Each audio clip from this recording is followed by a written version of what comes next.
हाँ, तो आप सभी का बहुत बहुत स्वागत है आज के इस हमारे साप्ताहिक सत्संग कार्यक्रम में। तो आज विशेष रूप से लोग शिवरात्रि मना रहे हैं। आज भी मना रहे हैं, कल मना रहे हैं, कुछ जगहों पर आज मना रहे हैं और वैष्णव जो है वो कल मनाएंगे। तो आज हम शिव जी के ऊपर थोड़ा चर्चा करेंगे। शिव जी को दो प्रकार से लोग मानते हैं, तो दोनों प्रकार से शिव जी को किस प्रकार से हमें उनको पूजा करना चाहिए यदि हम करते हैं तो। और सम्माननीय है शिव जी, महान है, वैष्णवा नाम यथा शंभु, उनको वैष्णवों में सर्वश्रेष्ठ माना गया है। तो शिव जी का मुख्य जो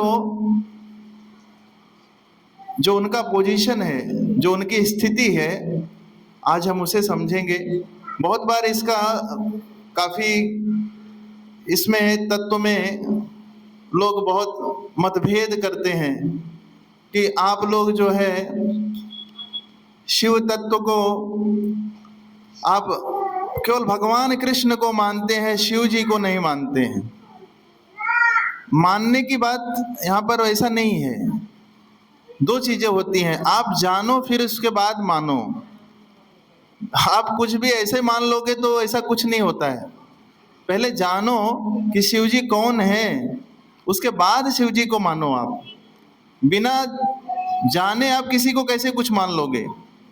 तो आज हम सबसे पहले शिव जी को जानेंगे कि शिव जी कौन है, उसके बाद हमें जो शंका है फिर उसके ऊपर हम उसका निवारण करेंगे। तो मुख्य रूप से जैसे हमने कहा कि दो समुदाय के लोग मनाते हैं। एक प्रकार के लोग जो शिव जी से केवल वरदान प्राप्त करना चाहते हैं, जो अपने भोग की वस्तुएं हैं केवल वो प्राप्त करना चाहते हैं, और उस कारण से केवल शिव जी के पास जाते हैं, है ना। उनको राजसीय कहा गया है, या उससे भी नीचे तामसीय व्यक्ति भी हैं जो उपासना करते हैं। क्योंकि शिव जी कौन से हैं? रजो और तमस के मिश्रित हैं। रजस्व और तमस्व दो गुणों से मिश्रित हैं। लेकिन इसका अर्थ ये नहीं कि शिव जी तामसिक हैं और राजसिक हैं, ये भी हमें समझना चाहिए। कोई अगर जज बैठा है कुर्सी पर, अगर किसी को फांसी पर चढ़ाता है, जिसका मतलब वो पापी है क्या? उसको पाप नहीं लगेगा, क्योंकि उसका वो कर्तव्य है। वो कभी नरक नहीं जाएगा क्योंकि उसका वो कर्तव्य है। लेकिन आप अगर किसी को मारोगे तो आपको नरक जाना पड़ेगा।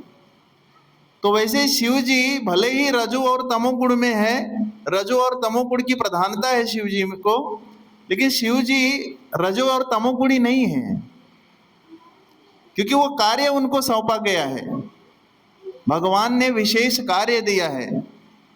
इस सृष्टि को चलाने के लिए मुख्य रूप से तीन कार्य सौंपा गया है: सृष्टि का पालन, सृष्टि का सृजन और सृष्टि का संहार।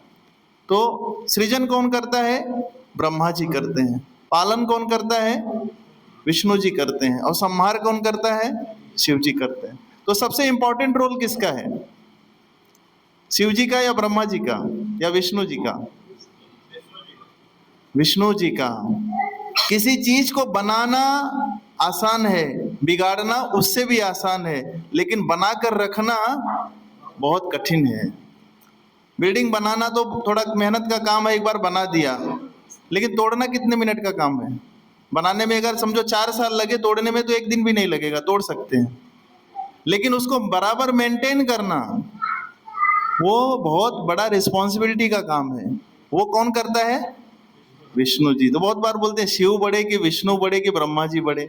अब इसी से आप समझ सकते हैं, इसमें बड़े छोटे की बात नहीं है। ये तीन गुणों के प्रधान देवता माने जाते हैं। विष्णु जी जो है वो सतोगुणी प्रधान है, ब्रह्मा जी रजोगुणी प्रधान है और शिव जी तमोगुणी और रजोगुणी प्रधान है, ऐसा माना जाता है। तो बहुत लोग क्या सोचते हैं, शिव जी गांजा पीते हैं, भांग चढ़ाते हैं और मस्त रहते हैं, ये धारणा है लोगों की। इसलिए शिव जी के ज्यादा इस तरीके के भक्त मिलते हैं, बम बम भोले और जो चाहो वो करो। ऐसे नहीं है शिव जी। शिव जी, अगर शिव जी की नकल ही करनी है तो शिव जी ने हलाहल विष पी लिया था, वो भी पी के दिखाओ फिर। तो हम शिव जी की नकल कहाँ मारते हैं? शिव जी को कहीं पर भी शास्त्र में ऐसा वर्णन नहीं आता है कि शिव जी भांग पीते हैं या गांजा पीते हैं। ऐसा कहीं भी कोई शास्त्र में अगर वर्णन है तो मुझे वो लाके दिखाए कोई व्यक्ति। लेकिन यहाँ पर तो धड़ल्ले से लोग शिवरात्रि के दिन लोग सोचते हैं बस आज शिवरात्रि है तो शिव जी को बाद में पूजा करेंगे, पहले हम अपनी पूजा पहले ही कर लेते हैं। तो शिव जी ऐसा कोई कार्य नहीं करते हैं। कर्पूर गौरम करुणावतारम संसार सारम भुजगेंद्रहारम सदा वसंतम हृदयारविंदे भवम भवामी सहितम नमामि।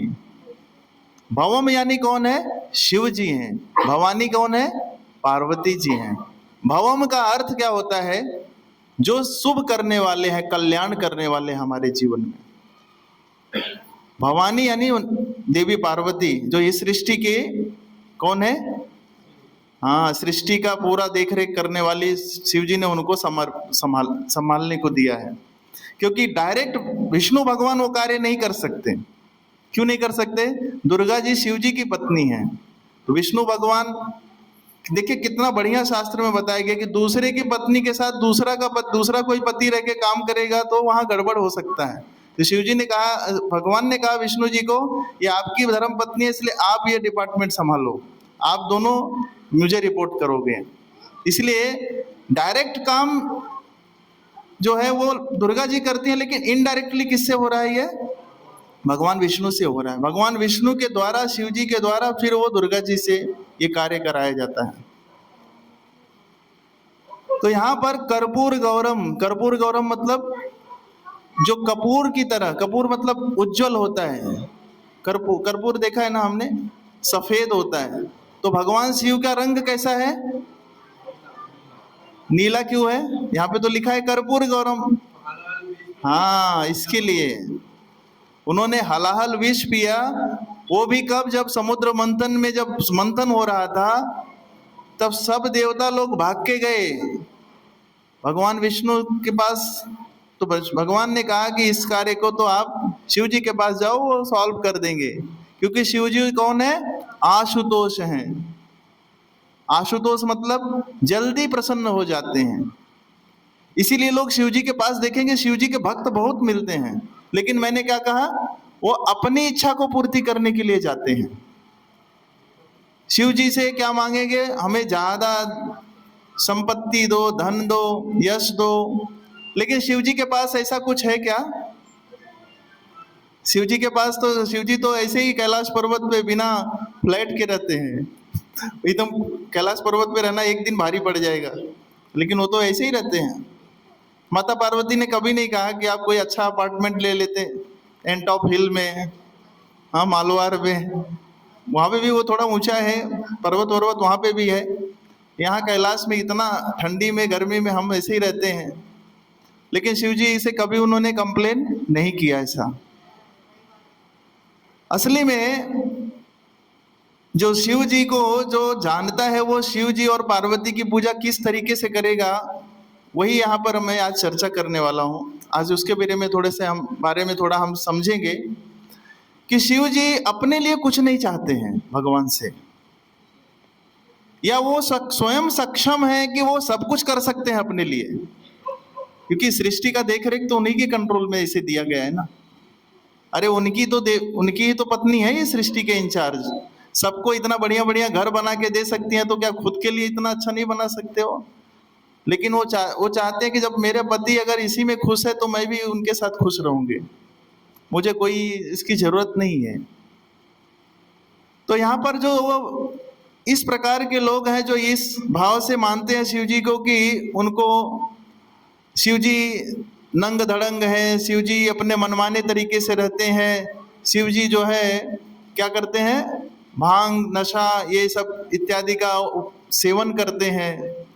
ऐसा कुछ नहीं है, शिव जी हमेशा समाधि में रहते हैं। उसी का नतीजा ये हुआ कि दक्ष प्रजापति ने उनके प्रति अपराध कर दिया। आप सब जानते हैं, जब माता सती का विवाह भगवान शिव के साथ हुआ तो शिव जी को दक्ष प्रजापति पसंद नहीं करते थे। क्यों नहीं पसंद करते थे? क्योंकि शिव जी तो एकदम मतलब अपने उनके बारे में कोई इतनी चिंता नहीं होती थी, कोई बढ़िया अच्छा कपड़ा उपड़ा नहीं पहनते थे, कोई बढ़िया अच्छा मतलब हेयर स्टाइल नहीं था उनका, वो बड़े एकदम भगवान के भजन में रहते थे बिल्कुल। उनको हमेशा भगवान के भजन में जो मस्त रहता है वो सांसारिक भोगों के बारे में चिंता नहीं करता है।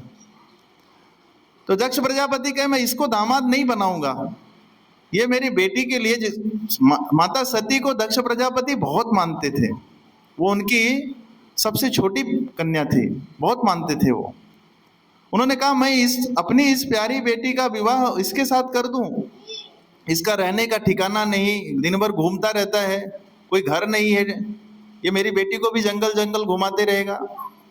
लेकिन ब्रह्मा जी ने कहा नहीं, ये बहुत अच्छे हैं, आपने उनको पहचाना नहीं, आप उनको अपनी बेटी दे दो, वो आपकी बेटी बहुत खुश रहेगी।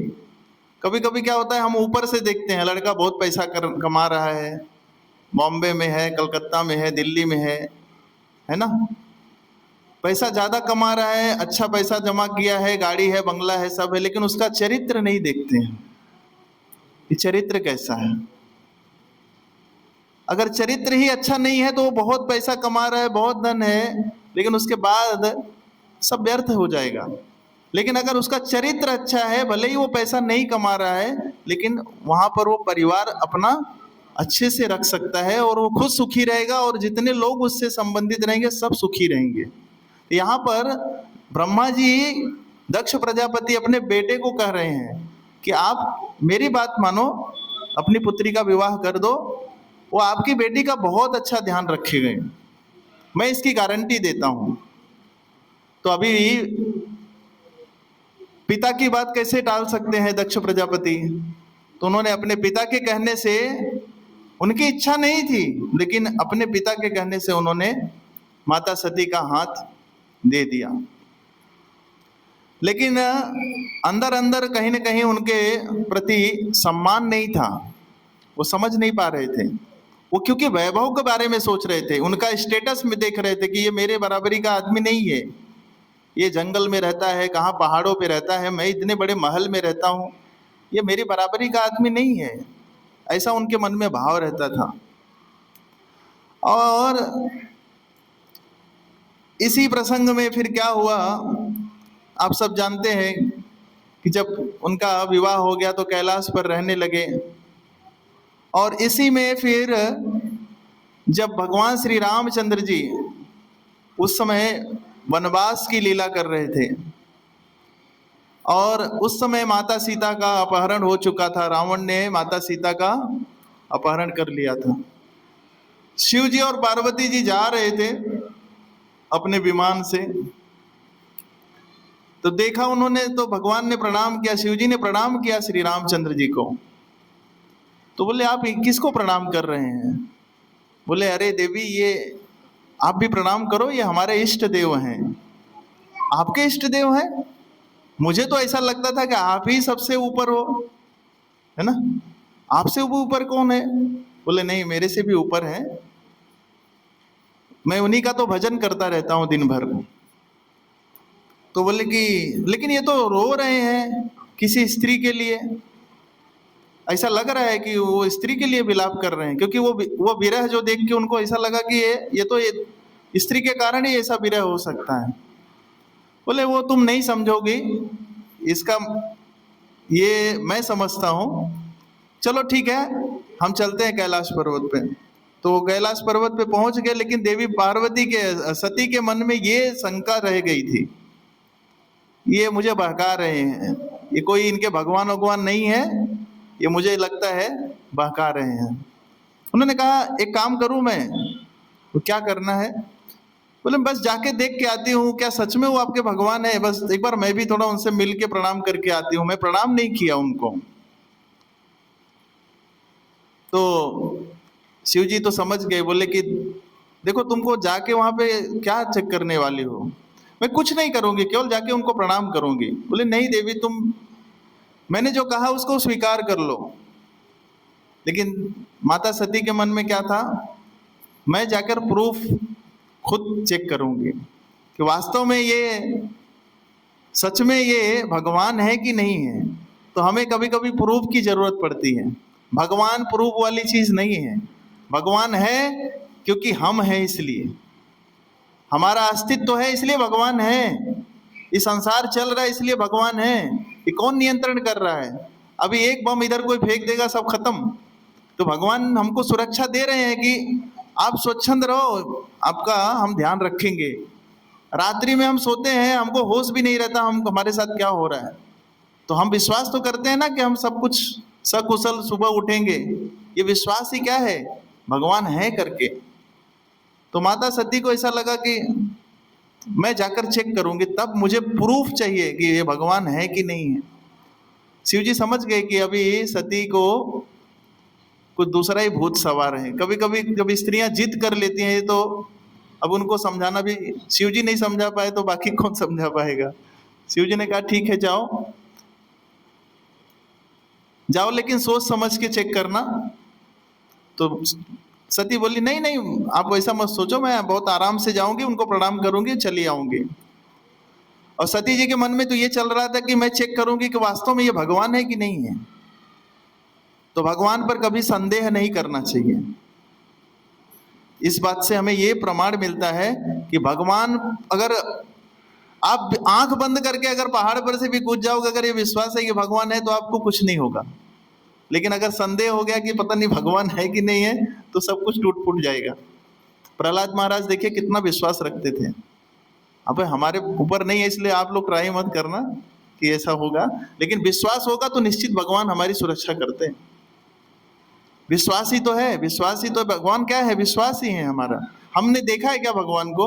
लोग पूछते हैं भगवान को देखा है क्या आपने? किसी ने नहीं देखा है। वही लोग देखे होंगे जिनको शुद्ध भक्ति का स्तर प्राप्त है, लेकिन हम उस स्तर पे तो नहीं पहुंचे हैं। प्रभुपाद जी कहते हैं कि आपको 3 जन्म लेना पड़ेगा जब आप भगवान के धाम जाओगे। क्यों? क्योंकि अभी इस जन्म में तो आप भक्ति में लगे हो। आपका शुद्धिकरण होते होते 3 जन्म तक, क्योंकि उसका प्रमाण कहाँ मिलता है? महाराज भरत का। भरत महाराज को 3 जन्म लग गए भगवत धाम जाने में।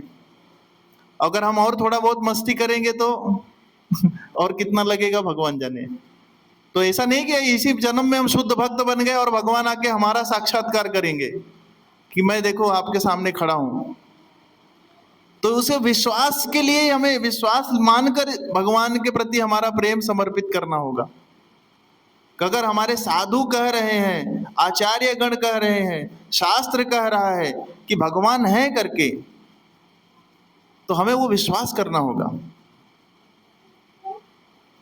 तो यहां पर सती जी जब वहां पहुंचती हैं तो भगवान श्री राम चले आ रहे थे, तो उन्होंने सोचा इनकी परीक्षा लेती हूं। तो परीक्षा लेने के लिए क्या किया उन्होंने?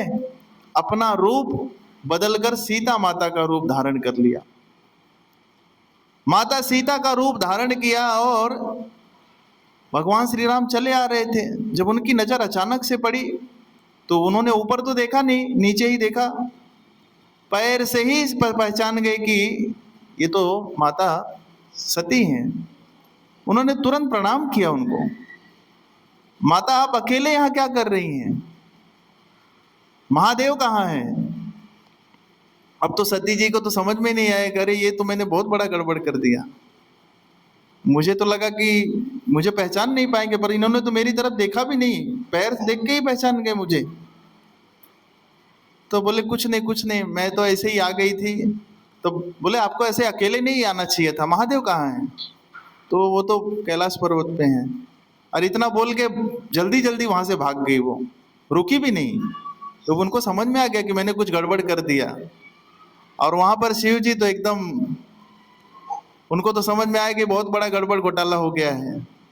और जैसे ही वहां पर सती जी पहुंची, फटाफट शिव जी के बाएं तरफ बैठने जा रही थी। शिव जी तुरंत देखा, उन्होंने बोला आप यहाँ मत बैठो, तुम अब तुम्हारा अधिकार यहाँ बैठने का तुमने समाप्त कर दिया।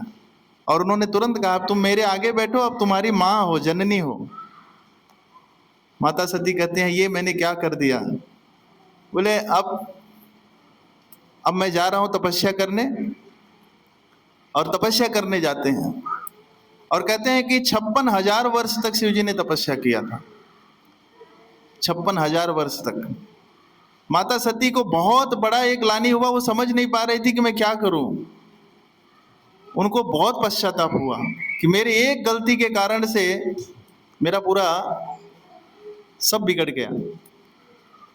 उसके बाद तपस्या समाप्त हुई, फिर बहुत क्षमा मांगी, लेकिन उन्होंने कहा, शिव जी ने कहा नहीं, इस जन्म में तो अब मैं आपको अपनी अर्धांगिनी नहीं बना सकता। फिर उस समय भगवान की लीला सुनाते हैं, बहुत कुछ सुनाते हैं। उसके पश्चात इसी बीच में जो है दक्ष प्रजापति यज्ञ करना चाहते हैं। यज्ञ का भी प्रसंग आता है, और चूंकि यज्ञ करते हैं तो उसमें यज्ञ के अधिष्ठाता देवता जो है वो ब्रह्मा, विष्णु और महेश, जिनको सर्वोपरि माना जाता है। बाकी देवता भी आते हैं, मुख्य रूप से इन तीन का तो बिना इनके तीन के यज्ञ संपन्न नहीं होता है। उन्होंने यज्ञ के लिए रखा, लेकिन उसमें शिव जी को इनविटेशन नहीं भेजा था, ना तो अपनी पुत्री सती को भेजा था। अब यहाँ पर सब देवी देवता सब जा रहे हैं, कोई कार से जा रहा है, कोई ओला से जा रहा है, कोई उबेर से जा रहा है, सब जा रहे हैं अलग अलग। माता सती सोच रही है ये लोग कहाँ जा रहे हैं, कि सबको हाथ मार के पूछ रहे हैं आप लोग कहाँ जा रहे हैं, ये तो रास्ता मेरे पिताजी के घर की तरफ जाता है। उन्होंने कहा हाँ, आपके पिताजी के यहाँ इतना बड़ा उत्सव है, आपको मालूम नहीं? बोले मुझे नहीं पता, क्या है? बोले उन्होंने बहुत बड़ा यज्ञ रखा है, यज्ञ रखा है लेकिन मुझे नहीं बताया, शायद भूल गए होंगे। और सब लोग चले गए। फिर तो माता सती कहती हैं भगवान शिव से, कहती है कि पिताजी ने आपको कुछ पर्सनल मैसेज किया था क्या कि हमारे यहाँ पे यज्ञ है आने के लिए? बोले नहीं, उनका तो मेरा कांटेक्ट ही नहीं, उन्होंने तो ब्लॉक करके रखा है मेरा नंबर ही, वो तो मुझे कभी मैसेज ही नहीं करते। तो बोले कि लेकिन सब लोग बोल रहे हैं कि उनका हमारे यहाँ पे बहुत बड़ा उत्सव है, लेकिन हमको इनविटेशन नहीं भेजा, शायद भूल गए रहेंगे, तो हम लोग चलते हैं क्या? शिव जी ने कहा कि जहां से इनविटेशन नहीं आए वहां पर जाना उचित नहीं है। तो सती जी भी बहुत बुद्धिमान थी, कोई साधारण स्त्री नहीं है वो, दक्ष प्रजापति की पुत्री है, तो कोई दक्ष प्रजापति कोई साधारण व्यक्ति नहीं है। प्रजापति यानी जिनको संतति उत्पत्ति का पूरा कर्तव्य दिया है ब्रह्मा जी ने, वो है उन प्रजापति। उन्होंने कहा देखो, गुरु के घर, भगवान के मंदिर में और पिता के घर पे जाने में कोई दिक्कत नहीं, अगर इनविटेशन नहीं भी आए ना तो भी चले जाना चाहिए। तो हम लोग जाते हैं। शिव जी ने कहा ठीक है, मैं मानता हूं इस बात को कि गुरु के घर पे बिना इनविटेशन के जाना चाहिए, मंदिर भी बिना बुलाए जाना चाहिए, अपने पिता माता के घर पे भी बिना बुलाए जाना चाहिए, लेकिन आपके पिता का स्वभाव मैं जानता हूं, आपके पिता वैसे नहीं है, मैं उनके स्वभाव को बहुत अच्छी तरह से जानता हूं। तुम अगर बिना बुलाए जाओगी तो जरूर कुछ ना कुछ अनहोनी हो जाएगा। तो पार्वती जी तो फिर गई अंदर जाकर, फिर उन्होंने कपड़ा वपड़ा चेंज कर लिया, तैयार हो गई, अपना सब आभूषण उभूषण पहन लिया, 2-3 बार बाहर अंदर कर रही हैं कि अभी क्या करूं, बैग वैग भी पैक हो गया सब। शिव जी देख रहे हैं, शिव जी कुछ बोल नहीं रहे हैं, तो अपना अंगूठे से पैर से मिट्टी कुरेद रही हैं कि शिव जी कुछ बोले, अप्रूवल दे जाने के लिए। शिव जी देख भी नहीं रहे हैं। फिर थोड़ी देर निकलती है, फिर अंदर आ जाती हैं, कहती हैं कि आप भी चलिए साथ में। तो शिव जी ने कहा मैं तुमको भी मना कर रहा हूं, तुम भी मत जाओ। तो फिर पार्वती जी सती जी एकदम थोड़े गुस्से में कहती हैं क्यों नहीं जाओ, सब लोग जा रहे हैं तो मुझे जाने में क्या दिक्कत है, और भूल गए होंगे शायद, ऐसा हो सकता है, इतना उनको काम रहता है। तो सती जी फिर जो है अंत में अंदर से बैग उठाती हैं और सीधा निकल जाती है। शिव जी कहते हैं देखो सोच समझ के जाना, फिर तुम्हारे आने का रास्ता मुझे नहीं लगता तुम वापस आ पाओगी, क्योंकि शिव जी तो त्रिकालदर्शी हैं, सब जानते हैं। तो शिव जी इतनी तेजी से बताते हैं कि इतना पैर जोर से पटकते हुए जाती हैं कि मतलब उस समय उसका वर्णन आता है श्रीमद् भागवतम में, इतना जोर से पैर पटकते हुए जाती हैं। शिव जी कहते हैं कि अभी इतनी दूर निकल गई, मतलब काफी दूर निकल गई। तो शिव जी अपने गढ़ों को भेजते हैं, नंदी को और 2-4 लोगों को भेजते हैं, भाई इनके पास पीछे पीछे जाओ तुम लोग, ये बहुत अकेले जाना ठीक नहीं है, जाओ तुम लोग।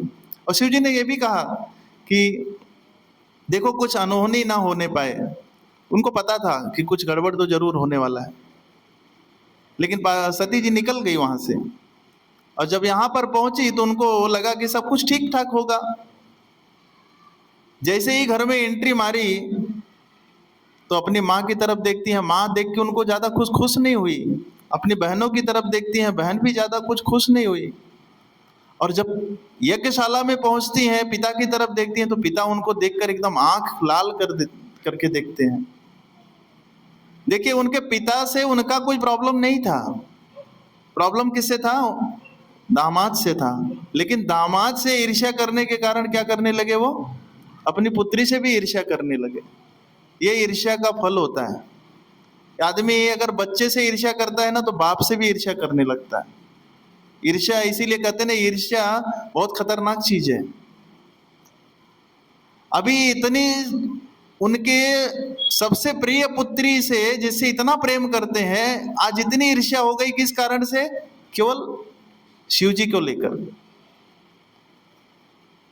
तो कभी कभी हम एक व्यक्ति से ईर्ष्या करते हैं तो वहीं तक सीमित नहीं रहता है, वो ईर्ष्या बहुत दूर तक फैल जाती है, जहां तक उस व्यक्ति का कनेक्शन होता है सबसे ईर्ष्या करने लगते हैं हम। ये इसलिए ईर्ष्या बहुत बड़ी बीमारी है। तो दक्ष प्रजापति एकदम क्रोध में देखा भी नहीं उनको तरफ, लाल लाल आंखें करके उनके तरफ देख रहे थे। फिर भी उन्होंने कुछ सोचा, ठीक है। लेकिन जब सती ने देखा कि यहाँ पर ब्रह्मा जी का स्थान है, विष्णु जी का स्थान है, शिव जी का स्थान ही नहीं है,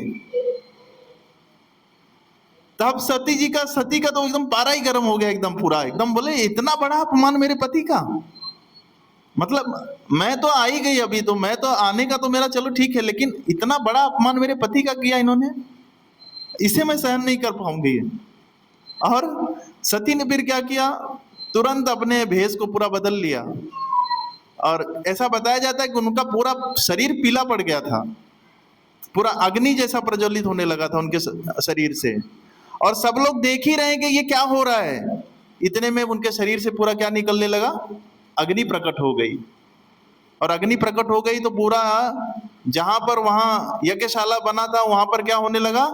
धू धू करके सती पूरी तरह से जलने लगी। अब यहां तो पूरा हाहाकार मच गया, अरे ये तो क्या अनहोनी हो गया। सब लोग इधर उधर भाग रहे हैं।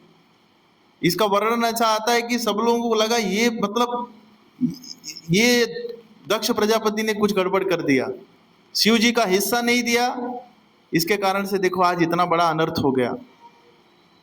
अब यहाँ ये तो छोड़ो, अब यहाँ पर नंदी और बाकी जो गण थे ये सब भी उनको मारने पीटने लगे, लेकिन वो लोग थोड़ा ज्यादा शक्तिशाली हुए। तो शक्तिशाली होने की वजह से ये लोग के ऊपर भारी पड़ने लगे। तो कहीं से एक गण जो है शिव जी का, वो पहुंचा कैलाश पर, उसने कहा कि माता सती तो वहां पर अग्नि में जलकर भस्म हो गई है। इतना सुनते ही तो शिव जी का तो एकदम तांडव करने लगे पूरा। और उन्होंने अपने एक केवल बाल को उखाड़ कर नीचे फेंका और वीरभद्र करके एक इतना भयंकर राक्षस उत्पन्न हुआ जिसका शरीर की सीमा नहीं थी और आंखें एकदम तांबे की तरह लाल थी एकदम, और हाथ में त्रिशूल लिए था। उन्होंने कहा आप आज्ञा कीजिए क्या करना है। उन्होंने कहा जितने लोग भी यज्ञ में आए हैं ना, सबका विध्वंस कर दो, कोई एक भी नहीं बचना चाहिए। और जैसे ही वो वीरभद्र वहां पहुंचते हैं, यज्ञ स्थली में पहुंचने के बाद वहां पर सबको मारने लगते हैं, काटने लगते हैं। किसी का सर धड़ से अलग कर दिया, किसी का हाथ, किसी का पैर, पूरी तरह से ऐसा लग रहा है जैसे कि गाजर मूली की तरह काट रहे हैं सबको। और दक्ष प्रजापति के पास जब पहुंचे तो उन्होंने गिरा दिया पकड़ के, और वहां से अपने तलवार से उनका गला काटने लगे। लेकिन दक्ष प्रजापति भी इतने कमजोर नहीं थे। ऐसा आता है कि जब तलवार से गला काट रहे थे तो उनका गला नहीं कट रहा था, इतना शक्ति था उनके पास। तो फिर वो वीरभद्र ने पूरी शक्ति लगाई, ताकत लगाया, और फिर उनका गला काट दिया। अब गला काटते ही तो पूरा जो है पूरा हाहाकार मच गया। यज्ञ करने वाले का यहाँ पर हत्या हो गई। अब यज्ञ पूर्ण नहीं हुआ, उसका भी अपराध होगा, क्योंकि जिसने यज्ञ शुरू किया उसके हाथों से यज्ञ पूर्ण होना चाहिए। अगर बीच में ऐसा कुछ हुआ घटना तो ये बहुत अनहोनी माना जाता है इसको। अब ये सब त्राहिमाम त्राहिमाम त्राहिमाम होने लगा। अब क्या होगा? तो सबने कहा कि इसका एक ही निवारण हो सकता है। क्या? ब्रह्मा जी के पास बोले, ब्रह्मा जी इसका निवारण बताइए। बोले, आप लोगों ने सबने गलती कर दी। इतने बड़े बड़े ब्राह्मण आप लोग आए थे यज्ञ करने के लिए, आप लोगों ने एक बार भी नहीं सोचा कि शिव जी का स्थान नहीं है तो हम यज्ञ नहीं करेंगे। आप लोगों ने दक्ष प्रजापति के डर से यज्ञ चालू कर दिया। इसीलिए हमें कोई भी कार्य मनमानी ढंग से नहीं करना चाहिए। पूजा पाठ मनमानी नहीं होता है कि जैसे मन में आया वैसे कर दिया। हमें सही ब्राह्मण को, सही ज्ञानी को, व्यक्ति को बुलाना चाहिए जिसको पूरी तरह से सब पता हो, नहीं तो उसका परिणाम अच्छा नहीं होता है। तो यहाँ पर ब्रह्मा जी कहते हैं चलो मेरे साथ अभी कैलाश पर्वत, अभी इसका सेटलमेंट केवल एक ही आदमी कर सकता है, वो है शिव जी, दूसरा कोई नहीं कर सकता। तो सब लोग यहाँ से फिर जाते हैं। अब किसी की हिम्मत तो नहीं हो रही है, लेकिन शिव जी के पास गए। शिव जी तो फिर समाधि में चले गए, ऐसा लगा जैसे कुछ हुआ ही नहीं। ब्रह्मा जी जाते हैं, वहाँ पर सब स्तुति करते हैं, देवी देवता ब्राह्मण जितने रहते हैं सब स्तुति करते हैं। शिव जी फिर समाधि से बाहर आते हैं और कहते हैं बताइए। ब्रह्मा जी कहते हैं कि देखिए यज्ञ विध्वंस हो गया, यज्ञ करने वाला जो था उसका आपने इस तरह से ये कर दिया, यज्ञ पूर्ण नहीं होगा तो उसका अपराध सबको मिलेगा, इसलिए किसी तरह से यज्ञ पूर्ण करना होगा, तो आप उनको जीवित करिए। तब शिव जी अपने ससुर दक्ष प्रजापति को बकरे का जो है वहाँ पर सर लगाते हैं, और बाकी जितने भी पुरोहित वहाँ पर रहते हैं सबको अपने आशीर्वाद से फिर से उनको जीवित करते हैं। और फिर जब दक्ष प्रजापति जब जीवित हो जाते हैं तो उनके आंखों से बहुत आंसू निकलते हैं, उनको पश्चाताप हो जाता है। जब उनको याद आता है इस बात से कि मेरे कारण से मेरी पुत्री चली गई, बहुत रोते हैं, विलाप करते हैं, लेकिन शिव जी कहते हैं अभी कुछ फायदा नहीं है, अभी आप यज्ञ संपन्न कीजिए। फिर वो आते हैं, क्षमा मांगते हैं शिव जी से कि मुझसे बहुत बड़ा अपराध हुआ, मैं अहंकार में आकर मैंने इतना बड़ा अपराध किया। कभी कभी व्यक्ति अपने से श्रेष्ठ व्यक्ति के साथ ऐसा व्यवहार करता है, क्यों? अहंकार के कारण। उसको पता है मुझे इस व्यक्ति का सम्मान करना चाहिए, लेकिन फिर भी नहीं करता है। उसका कारण क्या है? अहंकार। तो दक्ष प्रजापति को कहीं न कहीं ये बात पता थी, क्योंकि ब्रह्मा जी के साथ, विष्णु जी के साथ बैठने वाला कोई साधारण व्यक्ति नहीं हो सकता, लेकिन उसके कारण से भी, अहंकार के कारण कि ये मेरा दामाद है तो मेरी इज्जत करना चाहिए, लेकिन ये भूल गए कि ये कौन है आपका दामाद, कोई साधारण व्यक्ति नहीं है। और उसे शिव जी ने गलती नहीं की थी। जब भरी सभा में जब एक बार दक्ष प्रजापति आए थे, ब्रह्मा जी बैठे थे, विष्णु जी बैठे थे, तो ब्रह्मा जी तो उनके पिता हैं, वो तो उठेंगे नहीं, विष्णु जी तो सर्वोपरि हैं, वो भी नहीं उठेंगे, लेकिन शिव जी उनके दामाद भले ही हैं लेकिन वो भी उनसे श्रेष्ठ हैं। और उस समय शिव जी समाधि में थे, तो उन्होंने ध्यान ही नहीं दिया कि दक्ष प्रजापति आए हैं, जानबूझकर वो नहीं उठे थे, ऐसा कुछ उनका हेतु नहीं था। इस कारण से उन्होंने शिव जी को बहुत अपशब्द कहा। कि तुमको कुछ पता नहीं है, कहीं स्कूल नहीं गए, कॉलेज नहीं गए, कुछ सीखा नहीं, शिष्टाचार नहीं, कुछ नहीं, इतना सबके सामने कहा, फिर भी शिव जी ने कुछ नहीं बोला उनको। शिव जी वहां से चुपचाप उठे और चले आए थे। तो अहंकार में व्यक्ति कभी कभी अपना ही सर्वनाश कर देता है। दक्ष प्रजापति को आज रियलाइज हुआ कि मेरी वजह से मेरी इतनी प्रिय पुत्री का आज मैंने बलिदान कर दिया। और इस प्रकार से सब कुछ यज्ञ संपन्न होता है, फिर ठीक होता है। ये शिव जी तो फिर समाधि में चले जाते हैं। फिर अब माता जो है सती, चूंकि अभी शिव जी को उन्होंने अपना सब कुछ, शरीर आत्मा सब कुछ उनको दे दिया था, तो अगला जो जन्म हुआ उनका, अगले जन्म में जो है वो किसकी पुत्री बनी? हिमालय की पुत्री बनी। हिमालय उनके पिता बने और उनकी पुत्री बनी वो। उनको इतना याद था कि मुझे शिव जी से फिर से विवाह करना है। तो यहाँ पर जो ये शिवरात्रि जो आता है, अब यह विवाह का प्रसंग आता है। शिवरात्रि का अर्थ होता है जिस रात्रि को शिव जी क्या होते हैं? प्रकट होते हैं, उसी को कहा जाता है शिवरात्रि। ऐसा मान्यता है कि इस ब्रह्मांड में, इस संसार में जितने भी शिवलिंग हैं, इस तिथि को, ये जो कृष्ण पक्ष का चतुर्दशी का जो तिथि आता है शिवरात्रि का, इस तिथि को सारे शिवलिंग में क्या आते हैं? शिव जी खुद स्वयं प्रकट होते हैं, स्वयं प्रकट होते हैं। तो कोई एक बार भी अगर शिवलिंग पे दूध चढ़ाता है या बिल्व पत्र चढ़ाता है, जैसे भगवान विष्णु को या भगवान श्री कृष्ण को कौन प्रिय है? तुलसी। वैसे ही शिव जी को बेल पत्र सबसे ज्यादा प्रिय है। और इस प्रकार से हिमालय की जब ये पुत्री जब बड़ी होने लगती है, तो वहां पर नारद जी और सब बड़े बड़े महात्मा आते हैं, संत आते हैं, कहते हैं आप आपका पुत्री का विवाह शिव जी से कीजिए, क्योंकि वो तो सब जानते हैं पिछले पूर्व जन्म में सब क्या हुआ था। और माता पार्वती जो इस समय हिमालय की पुत्री बनी है, उनको भी कहीं ना कहीं इस बात का तो आभास था ही कि मेरे पूर्व जन्म में क्या हुआ था। तो इसलिए उनका ऐसे ही प्रगाढ़ प्रेम हो गया था शिव जी के प्रति। लेकिन अब शिव जी से विवाह करने का प्रस्ताव लेके जाए कौन? क्योंकि शिव जी तो अभी भी वही समाधि में है कि मैं विवाह नहीं करूंगा। अब सब लोग जा रहे थे, देवता सब लोग गए, सब कोई मना के थक गए, बोले अभी नहीं करेंगे हम।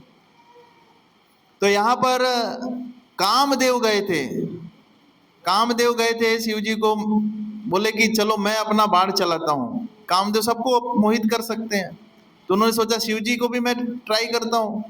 तो शिव जी के ऊपर भी उन्होंने अपना बाण चलाया। किस दिन? वैलेंटाइन डे के दिन। कल ही था ना, 14 फरवरी। हाँ, तो देखा तो शिव जी ने तुरंत अपना नेत्र खोला, तो उसके बाद कामदेव क्या हो गए? शूमंतर हो गए, भस्म हो गए। अब भस्म हो गए तो उनकी पत्नी आई रति, रोने लगे, अरे मेरे पति को ही मार दिया आपने, अब मैं कहाँ जाऊंगी। उन्होंने कहा अब तो मैंने इनका शरीर तो नष्ट कर दिया, अब इनको शरीर नहीं मिलेगा, लेकिन ये अपने कर्मों को अपने तरीके से चाहे जहां जिसके अंदर प्रवेश करना चाहे कर सकते हैं। तो शरीर नहीं है कामदेव का, लेकिन कहीं पर भी एक्सेस है उनका।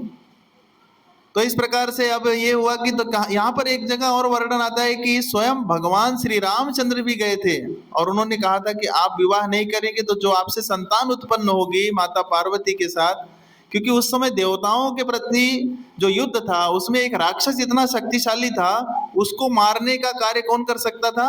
केवल कार्तिकेय कर सकते थे। कार्तिकेय के अलावा कोई नहीं कर सकता था।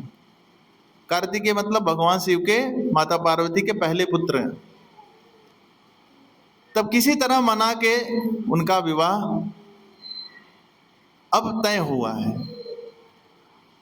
विवाह तो तय हो गया। यहाँ पर जो है हिमालय बहुत प्रसन्न हुए कि चलो मेरी बेटी का विवाह तय हो गया।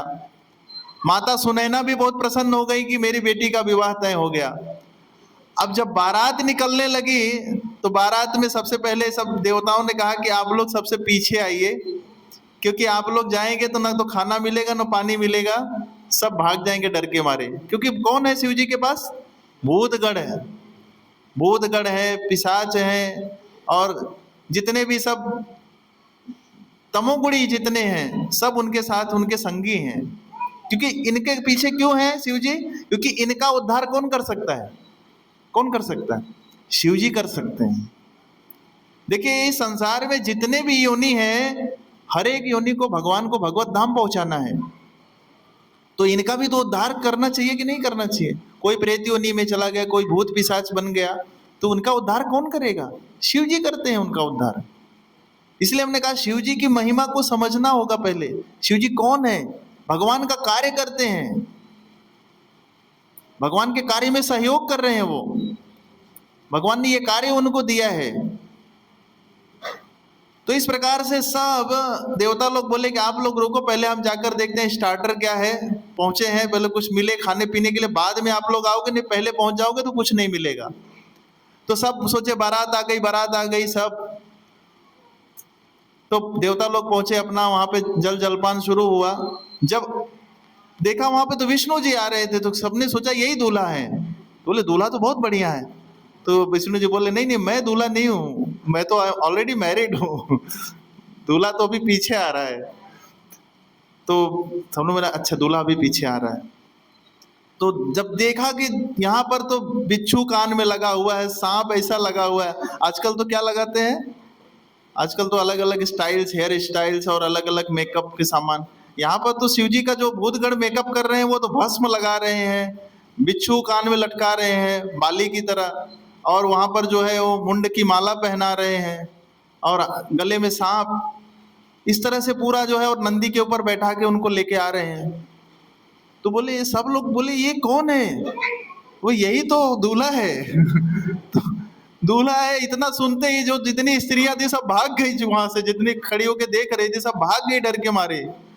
और माता सुनैना ने जब देखा वो बेहोश होके गिर पड़ी। बोले ये ऐसे आदमी के साथ मैं अपनी बेटी का विवाह करूंगा, इससे अच्छा पहले मैं जहर खा के मर जाऊंगी मैं। तो यहाँ तो ये एक और मैटर हो गया। तो पर्वत मुनि समझाए, बोले अरे हिमालय समझाए, बोले कि नहीं नहीं ऐसा नहीं है, आज थोड़ा दूल्हे ने ज्यादा मेकअप किया है, रोज ऐसे नहीं रहता है वो, रोज थोड़ा ठीक ठाक रहता है, आज थोड़ा ज्यादा मेकअप कर लिया है उसने, अभी नॉर्मल ही रहता है। लेकिन सब लोगों ने समझाया ऐसा नहीं है, वेशभूषा भले ही वैसा है लेकिन वो आदमी बहुत अच्छा है। बोले आदमी क्या है, ये सांप बिच्छू लटका के घूम रहा है, मेरी बेटी को काट लिया तो क्या होगा? बोले नहीं नहीं ऐसा कुछ मत सोचो, कुछ नहीं होगा। फाइनली मनाया गया, मना के विवाह कराया गया, विवाह संपन्न हुआ।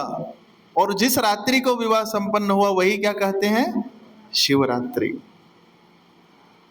तो माता पार्वती से जब भगवान शिव का विवाह संपन्न होता है, इस विवाह के संपन्न करने के पीछे एक कारण यह भी है कि समाज में दिखाना चाहते हैं भगवान कि यदि आपको पति पत्नी के रूप में रहना है तो कैसे रहना है, विवाहिक बंधन में बंधना। ये पवित्र बंधन है, ये कोई ऐसा हंसी मजाक जैसा कोई कार्य नहीं है। ये वैवाहिक बंधन जो है ये सब एक साथ चलने वाला बंधन है, इसको बोलते हैं सहयात्रा। सहयात्रा का अर्थ होता है कि साथ साथ चलने। ऐसा नहीं कि अब जब कुछ प्रॉब्लम हुआ तो हम बीच में ही छोड़ के चले जाएंगे। हमारी यात्रा आप तक तब तक रहेगी जब तक हम समय साथ में। और उद्देश्य क्या है? उद्देश्य यह है कि हमें भगवत धाम पहुंचाना है, जो भी हमारे साथ है। इसीलिए माता पार्वती को शिव जी जब कथा सुना रहे थे, किसकी? भागवत की, तो वहां पर एक तोता बैठा हुआ था। माता पार्वती हूं हूं कर रही थी कथा में, और माता पार्वती को नींद लग गया, सो गई। तो एक तोता वहां से हूं हूं करने लगा। जब बाद में देखा पार्वती जी कब से बैठी हैं, कुछ हिलडुल नहीं रही हैं, तो शिव जी ने जब देखा उस तोते की तरफ कि ये छुप के मेरी कथा सुन रहा है, तब शिव जी उसको मारने के लिए दौड़े। तो वो तोता क्या हुआ, भाग के कहां चला गया? व्यास देव जी की पत्नी के गर्भ में प्रवेश कर गया। और कितने वर्षों तक नहीं निकला? 16 वर्षों तक इतना शिव जी का डर हो गया कि मैं निकलूंगा तो शिव जी मार देंगे। तो बाद में ये वरदान हुआ शिव जी नहीं मारेंगे। और वही कौन बने फिर? सुखदेव गोस्वामी बने, जिनकी कृपा से आज हमें भागवत महापुराण प्राप्त हुआ है। तो शिव जी बहुत महान वैष्णव हैं। शिव जी की एक बार इच्छा क्या हुई कि मैं भी बैठा था कैलाश पर्वत पे, शिव जी बैठे थे और उनको भगवान श्री कृष्ण की बांसुरी सुनाई दी। और बांसुरी जितनी मधुर बज रही थी कि शिव जी ध्यान नहीं लगा पा रहे हैं, बहुत प्रयास कर रहे हैं ध्यान लगाने का, लगा नहीं पा रहे हैं। तो उन्होंने कहा चलो पता करते हैं ये ध्वनि कहाँ से आ रही है। और जब वहां पर जब आए तो जब प्रवेश करने जा रहे थे अंदर, तो वहां पर जो है योग माया ने रोक दिया उनको, आप अंदर नहीं जा सकते। क्यों नहीं जा सकता? अरे मैं महादेव हूं। बोले आप कोई भी हो, अंदर केवल एक ही व्यक्ति हो सकता है। कौन? श्री कृष्ण। केवल पूर्ण पुरुषोत्तम भगवान श्री कृष्ण हो सकते हैं, बाकी सारी गोपियां हैं, पुरुष केवल एक ही हो सकता है, वो भगवान श्री कृष्ण। तो बोले कि फिर बोले आपको वृंदा देवी के पास चलना पड़ेगा, वृंदा देवी से परमिशन लेनी पड़ेगी, अगर वो कहेंगी तो आप जा सकते हैं। क्योंकि वृंदावन की इंचार्ज कौन है? वृंदा देवी है। उनके परमिशन के बिना हम नहीं जा सकते वृंदावन में। वृंदा देवी के पास जब लेकर जाया गया शिव जी को, तो शिव जी ने कहा मैं जाना चाहता हूं रासलीला में, मुझे जाने की अनुमति दो। तो वृंदा देवी कहती हैं आप ऐसे नहीं जा सकते, वहां पर केवल एक पुरुष अलाउड है, दूसरा नहीं। तो मैं कैसे जा सकता हूं? उन्होंने कहा आपको मान सरोवर में स्नान करना पड़ेगा, फिर आप जा सकते हैं। तो शिव जी ने कहा ठीक है। मान सरोवर में जैसे ही शिव जी स्नान करके निकले हो तो देखा तो पूरा घूंघट, पूरा नाक में नथनी, कान में बाली, सब वेशभूषा ही बदल गया उनका। बोले ये क्या हो गया? बोले आप गोपी बन गए हैं, अब आप जा सकते हैं। शिव जी ने बोले चलो कोई बात नहीं, गोपी बन गया तो क्या, जाने का एंट्री तो मिल गया। उसमें उनको जाने का सनक सवार था। तो जब अंदर घुस गए, रासलीला में भाग लिया, बड़ा आनंद आ रहा था उनको।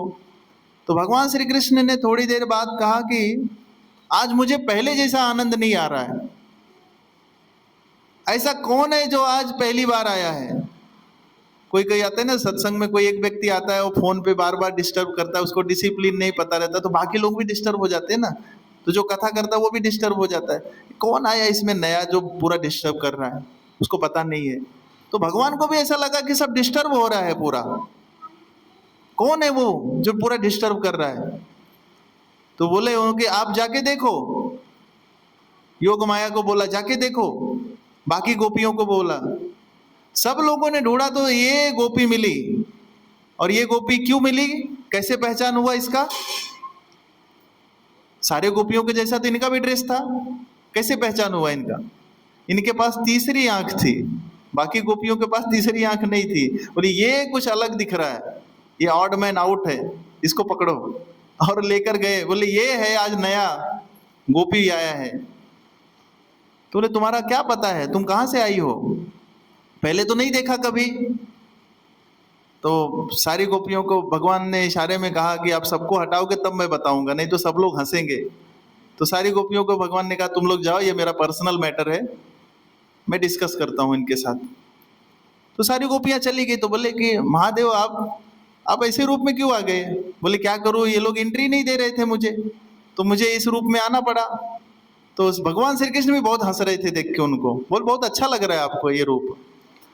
और आज से मैं आपको क्या कहता हूं, आज से मैं आपको एक उपाधि देता हूं, आप गोपियों के ईश्वर बनेंगे, मतलब गोपियों के द्वारा पूजित होंगे आप। इसीलिए उनको गोपेश्वर महादेव का उपाधि दिया। तो राधा रानी वहां पर खड़ी थी, उन्होंने सुन लिया कि गोपेश्वर बनाया, किसको बनाया गोपेश्वर, सबसे श्रेष्ठ गोपी किसको बना दिया, मैं ही तो सबसे श्रेष्ठ गोपी हूं। वो गुस्से में गई और बोली कि आप किसको गोपेश्वर बना रहे हो, गोपियों में श्रेष्ठ जो उनको पूजनी है। तो उन्होंने कहा अरे आप देखो ये कौन है। तो राधा रानी ने देखा, बोले ये कौन है, वो भी पहचानने से मतलब पहचान नहीं पाई।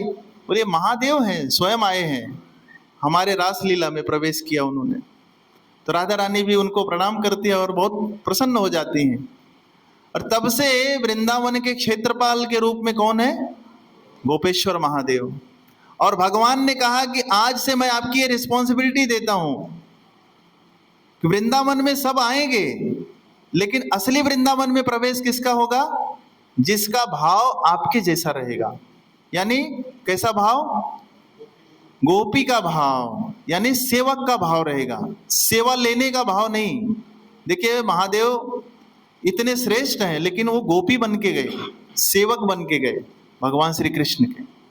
तो कहा कि यहां पर कोई सेवा लेने के उद्देश्य से वृंदावन में आएगा ना, तो केवल बाहर बाहर ही वृंदावन घूमेगा, वो अंदर के वृंदावन में प्रवेश नहीं मिलेगा उसको।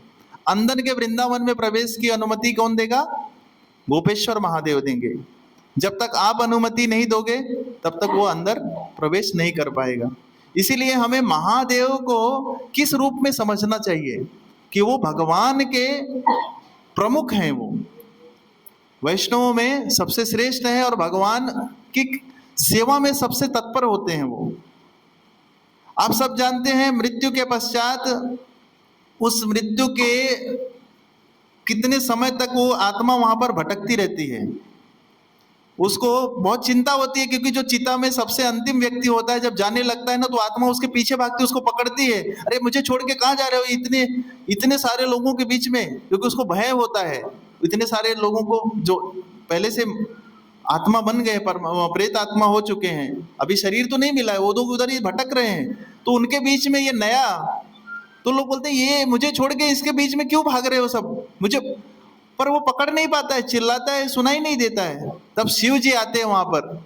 आप सबने देखा श्मशान में शिव जी का ही केवल मूर्ति होता है, शिव जी वहां पर विराजमान है, कोई और देवता नहीं है। क्यों है? क्योंकि शिव जी को रिस्पॉन्सिबिलिटी दी है भगवान ने कि फिर उस आत्मा को समझाते हैं शिव जी, डरो मत, मैं हूं, ये कुछ नहीं करेंगे ये लोग। क्योंकि उस उधर भी क्या है, उधर भी पॉलिटिक्स चलती है। जो पुराना प्रेत आत्मा होता है ना, जो सबसे हावी होता है, वो सब नए वालों को परेशान करता है। वो उसके साथ क्या करता है? रैगिंग बोलते हैं ना, कॉलेज में रैगिंग होता है ना, वैसे वो रैगिंग करता है वो। तो इसके लिए शिव जी कहते हैं नहीं, जब तक मैं हूं ना ये लोग कुछ नहीं करेंगे। तो सांत्वना देते हैं शिव जी, फिर वो शांत हो जाता है। तो शिव जी का जो भूमिका है हमारे वैष्णव के जीवन में, वो क्या है? हमें शिव जी से प्रार्थना करनी चाहिए। किस प्रकार की प्रार्थना होनी चाहिए? कि मैं शिव जी आपको एक परम वैष्णव के रूप में पूजित करता हूं, मतलब पूजनीय है आप, और आप में और भगवान में केवल इतना अंतर है कि भगवान दूध है और आप दही हैं। दूध से दही बनाया जा सकता है, लेकिन दही से फिर से दूध बनाया जा सकता है क्या? नहीं बनाया जा सकता। तो भगवान विष्णु शिव जी हो सकते हैं, लेकिन शिव जी भगवान विष्णु नहीं बन सकते, या कृष्ण नहीं बन सकते। वापस दूध को, दही को दूध बना सकते हैं क्या? नहीं बना सकते।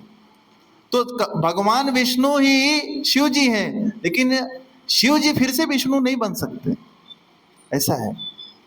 तो ये तत्व को समझना चाहिए। बहुत तत्व है इसके पीछे, लेकिन हमें सूक्ष्म रूप में इतना समझना चाहिए, शिव जी को जब हम प्रार्थना करते हैं तो क्या मांगना चाहिए। इसलिए कुछ भी मांगेंगे तो शिव जी आशुतोष हैं, वो सब दे देते हैं। लेकिन भगवान की भक्ति, परचेता लोग जब गए थे, जब वहां पर सरोवर में स्नान किया, तो सब शिव जी उनको दर्शन दिए, तो शिव जी ने उनको कहा कि आप मांगिए, क्या वरदान चाहते हैं। तो उन्होंने कहा कि हमें भगवान की भक्ति दीजिए। देखिए अभी गोपियां भी शिव जी की पूजा करती हैं, तो किस भाव से करती हैं? कि हमें भगवान की भक्ति दीजिए, है ना। या रामेश्वरम, जो राम जी के कौन है?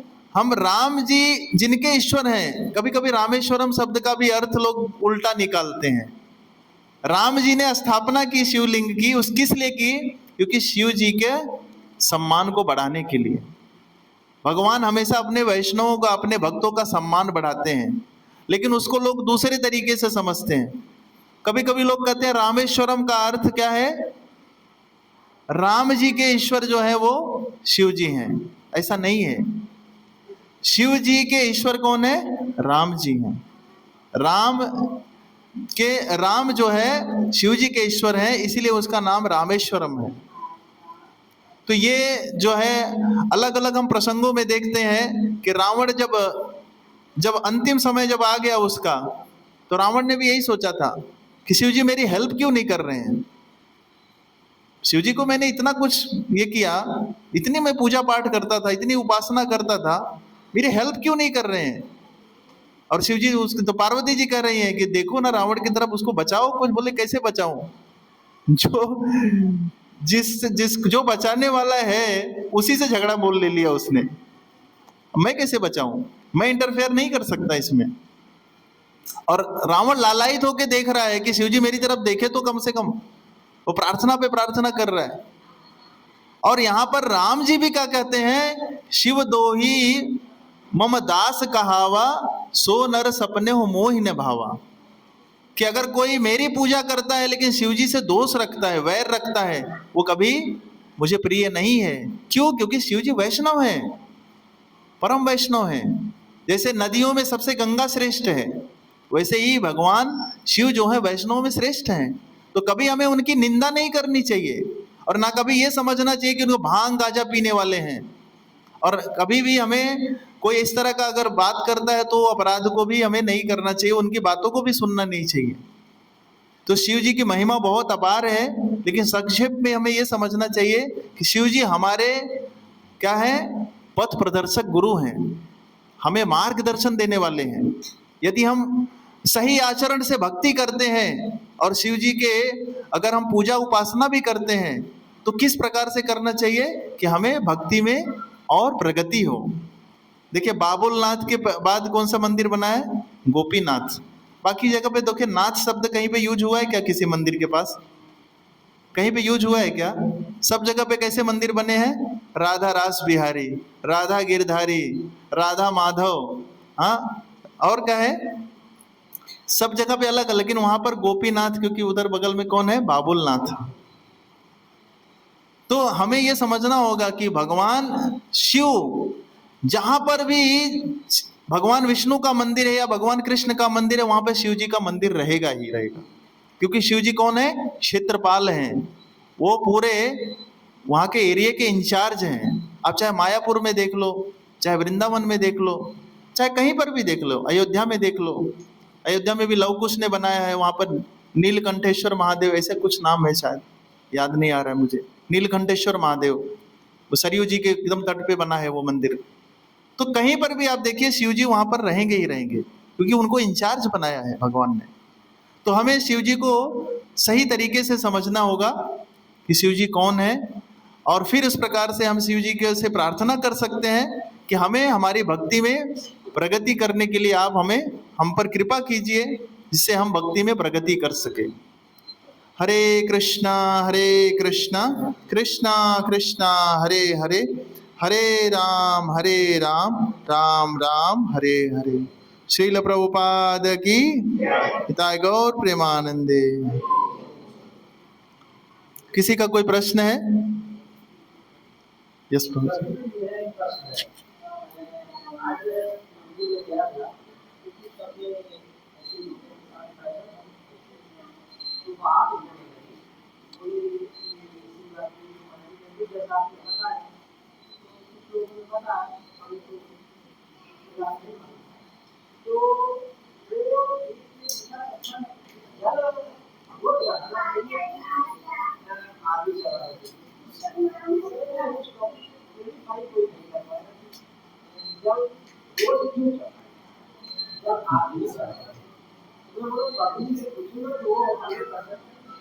नहीं, जल जो प्रभु जी कह रहे हैं ना, जल चढ़ाने का ऐसा कैसा है, जल तो शिव जी के ऊपर रोज चढ़ा सकते हैं, कोई ऐसा ये नहीं है, क्योंकि शिव जी का अभिषेक रोज होता है। बाकी देवी देवताओं का अभिषेक जो होता है, जल चढ़ाना यानी अभिषेक करना होता है एक तरीके से। अभिषेक केवल शिव जी का ही रोज कर सकते हैं आप। और रात्रि में भी, रात्रि में किसी देवी देवता का अभिषेक नहीं होता, शिव जी का ही हो सकता है केवल। उसके पीछे कारण यही है, जैसे हमने कहा कि शिव जी ने हलाहल विष का पान किया, तो उनको बहुत ताप होता है उसका, उनको ताप यानी उनको शरीर जलता है उनका। और उनको जो कहते हैं लोग कि दूध चढ़ाने से अच्छा है गरीब बच्चों को पिला दो, गरीब बच्चा पिएगा तो क्या होगा, उसका पुण्य मिलेगा। लेकिन आप जरा एक बार सोचो कि अगर शिव जी होते ही नहीं, हलाहल पीते ही नहीं, तो क्या ब्रह्मांड में कोई बचता क्या? कोई बचता क्या? तो हम केवल शॉर्ट टर्म के लिए सोचते हैं, लॉन्ग टर्म के लिए नहीं सोचते हैं। और शिव जी को जो श्रावण में जो दूध चढ़ाया जाता है, उसके पीछे यही कारण है कि श्रावण में जो दूध होता है वो पॉइजनियस हो जाता है। वो बच्चों को भी पिलाया जाए या बड़े भी पिएंगे ना, वो बैक्टीरिया आ जाती है उसमें। वो बैक्टीरिया के कारण लोगों का हेल्थ खराब हो सकता है। इसलिए वो शिव जी को ऊपर चढ़ाना वो उचित है। और जल अभिषेक जो आपने कहा, और भांग का अभिषेक होता है, क्योंकि भांग जो है वो उनके क्या बोलते हैं, ताप को काटता है। धतूरा है, भांग है, इस तरह का जो उनके ऊपर जो चढ़ाया जाता है, बेलपत्र है, ये ठंडा होता है, इसीलिए उनको बराबर अभिषेक किया जाता है। तो रोज भी करने वाले करते हैं, और आज विशेष रूप से अभिषेक किया जाता है, क्योंकि आज तो उनका दिन है, उनकी मतलब रात्रि है उनका, तो इस कारण से आज अभिषेक करना लोगों का, जो लोग कभी नहीं करते हैं वो आज करते हैं, ऐसा मान्यता है। तो हमें ऐसा नहीं सोचना चाहिए कि अगर हम शिव जी को कुछ करते हैं तो हमसे कुछ अपराध हो जाएगा। जैसे हमने कहा कि शिव जी वैष्णव हैं, अगर हम वैष्णव समझकर, भगवान के भक्त समझकर अगर कोई कार्य करते हैं तो शिव जी कभी अपराध नहीं लेंगे। लेकिन शिव जी अपराध किसका लेते हैं? जो केवल उनके पास कुछ हेतु से जाते हैं कि मुझे कुछ चाहिए, और वो गलत तरीके से यूज करते हैं उनके। अभी देखिए, जैसे ही शिवरात्रि आती है, कुछ अलग अलग तरीके के गाना बना देते हैं लोग। शिव जी भांग खा रहे हैं, गांजा पी रहे हैं, अलग अलग तरीके का डांस करते हैं लोग, खुद भी नशा करते हैं लोग। ये ठीक नहीं है। इस तरीके का कहीं पे शास्त्र में वर्णन नहीं आता है। जैसे हमने कहा कि शिव जी तो बहुत शांत स्वभाव के हैं, तो इस तरह से हमें उनसे आचरण सीखना चाहिए। शिव जी क्या है, वैष्णव में 12 महाजनों में आते हैं शिव जी। हाँ, स्वयंभू नारद शंभु, हाँ, कौमारो कपिलो मनु, प्रहलादो जनको भीष्मो, बलि वैवास्क वयम।